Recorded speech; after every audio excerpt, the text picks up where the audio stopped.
요즘 서울에 어떤 동네를 가든 간에 한 골목에 들어서면은 거기 100m도 되지 않아서 커피집들이 하나씩 있죠.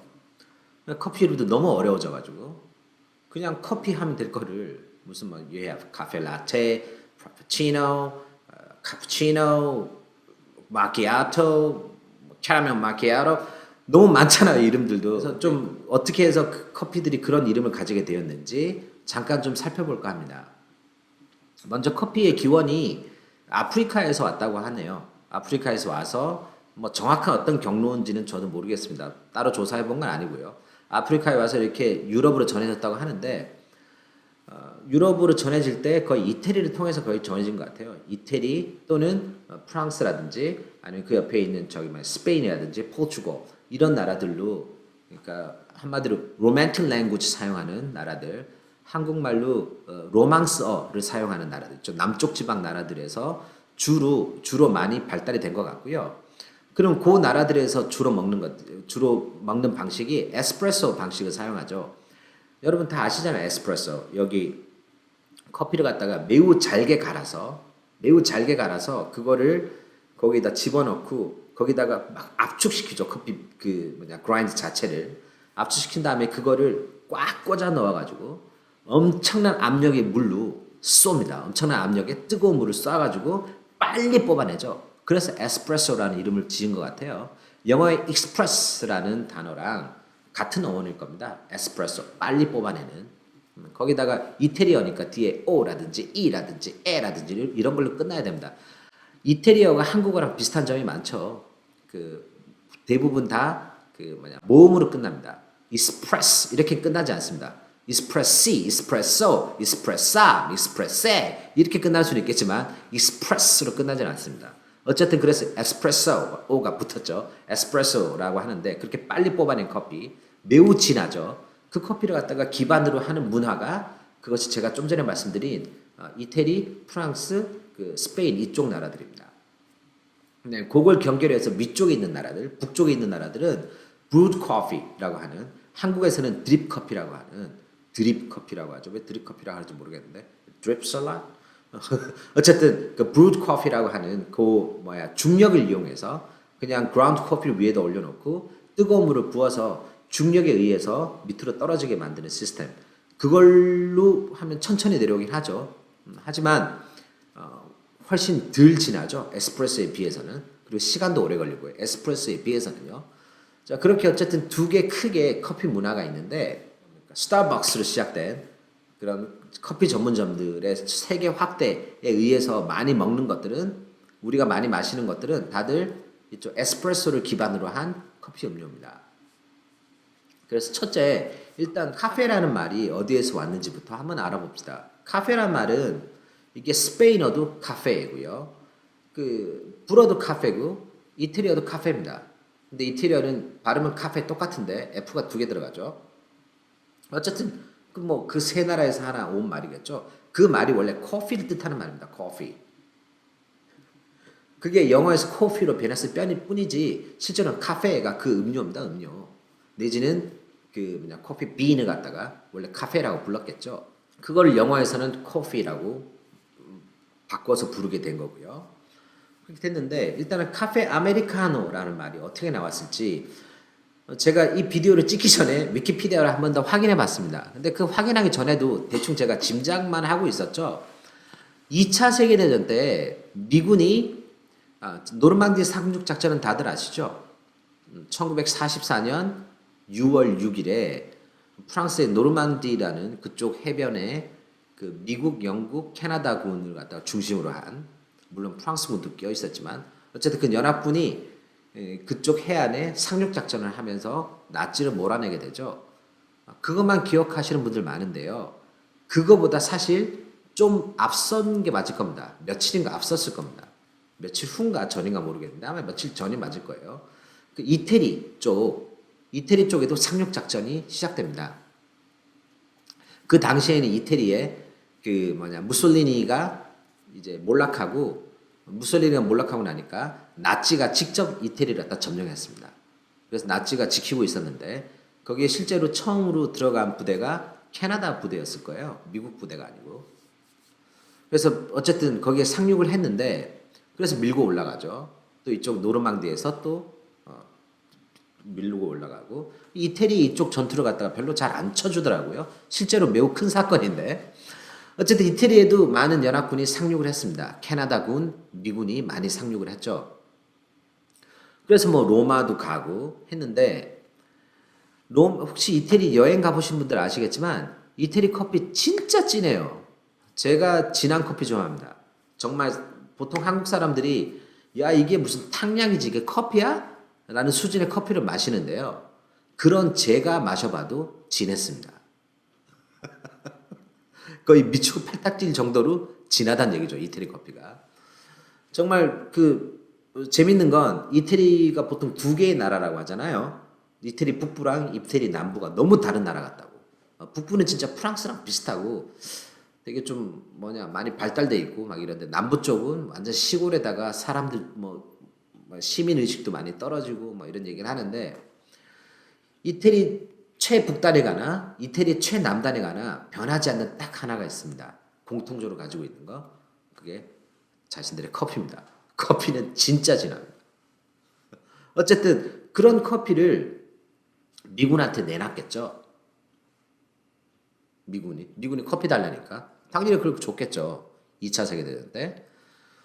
혹시 이 중에 군대 갔다 오신 분 아시겠지만 지금도 우리나라에 군대 가면 피자 한 번 안 먹어보고 온 사람 있을 겁니다. 군대 가면. 완전 깡 시골에서도 오니까. 심지어 군대 가려고 태어나서 처음으로 기차 타봤다는 사람도 있었습니다. 물론 저는 뭐 옛날 얘기지만 아직도 그런 사람이 있을 거예요. 근데 미국 같은 경우에는 미국 하면 되게 발전하고 이렇게 생각하시는데 미국 같은 경우는 너무나 크고 진짜 대도시는 몇 개 없죠. 그렇게 따지면. 지금 한국에 와 있는 미군 중에서도 또 우리나라 미군 기지는 대도시밖에 없죠. 서울, 부산, 대구 이런 데밖에 없으니까 뭐 외관 이런 데도 있지만 그런 큰 도시 아마 미군 중에 우리나라에 와서 태어나서 처음으로 지하철 타보는 사람 많을 겁니다. 2차 세계대전 때 말할 것도 없죠. 좀 온 동네 막 시골에서 다 와가지고 뭐 커피가 뭔지도 모르는 사람은 없었을 수도 있겠지만 하여튼 에스프레소라는 그 커피에는 전혀 노출되지 않은 인원이 대다수였을 겁니다. 미국에서. 미국은 제가 아까 말씀드렸다시피 원래 brewed coffee 그쪽 문화입니다. 그러니까 아주 연한 커피죠. 에스프레소에 비해서는. 한국 사람들이 좋아하는 커피보다 살짝 진한 정도 내지는 비슷한 정도의 커피를 좋아합니다. 요즘에는 오히려 한국 커피가 더 진한 것 같아요. 그 정도로 좀 연한 커피를 좋아하기 때문에 그런 사람한테 이태리에 상륙했는데 상륙해가지고 이제 시내 들어왔으니까 미군도 이제 커피도 마시고 싶고 커피 주세요. 그랬더니 그 에스프레소를 주니까 미군이 마셔보고 야 이게 무슨 커피야 그랬겠죠. 네? This is poison. This is not coffee. 이렇게 얘기를 했을 겁니다. 그래서 아마 거기에 물을 타서 마셨을 거예요. 그렇게 시작된 것이 이제 카페 아메리카노가 된 거죠. 미군들이 거기에다가 뭐 캐나다 군일 수도 있겠지만 캐나다 군이라도 뭐 그 사람들 눈에는 다 미군이죠. 이태리 사람들 눈에는. 그래서 에스프레소를 줬더니 커피라고 해서 줬더니 거기에다가 그거 못 마시고 물을 타서 마시더라. 그래서 이태리 사람들 입장에서는 미국인의 커피 또는 미국의 커피라고 해서 카페 아메리카노라고 부르는 겁니다. 영어로 그대로 번역하면 말 그대로 American Coffee입니다. 잖아요. 뭐 French Coffee 이렇게 따로 안 부르잖아요. 근데 왜 카페 아메리카노란 말만 따로 생겨났을까에 대해서 제가 생각을 해서 내린 결론인데 아마 그랬을 것이다 라고 하는데 위키피디아 찾아보니까 뭐 거기도 그렇게 얘기를 하네요. 아마 맞을 겁니다. 그죠? 그렇게 해서 카페 아메리카노란 말이 생겨난 거죠. 그러니까 미국인의 커피, 미국인의 커피란 뜻도 되고 또는 미국식 커피란 뜻도 되겠죠. 그럼 카페 라테는 뭘까? 라테란 말은 그 영어를 좀 보시면 그 같은 라틴어죠. 라틴어에서 온 단어들을 많이 쓰죠. 영어에서. 마치 한국어 어휘의 약 70% 이상이 한자어입니다. 그러니까 책상 뭐 이런 것도 한자어고요. 많잖아요. 연필 뭐 이런 거 다 한자어죠. 한자어 되게 많잖아요. 의사, 뭐 간호사 다 한자어잖아요. 그것처럼 영어의 한 70% 이상은 영어 어휘의 70% 이상은 라틴어 또는 고대 그리스어에서 온 단어들입니다. 그래서 근데 또 라틴어의 직계 후손이 지금의 이태리어죠.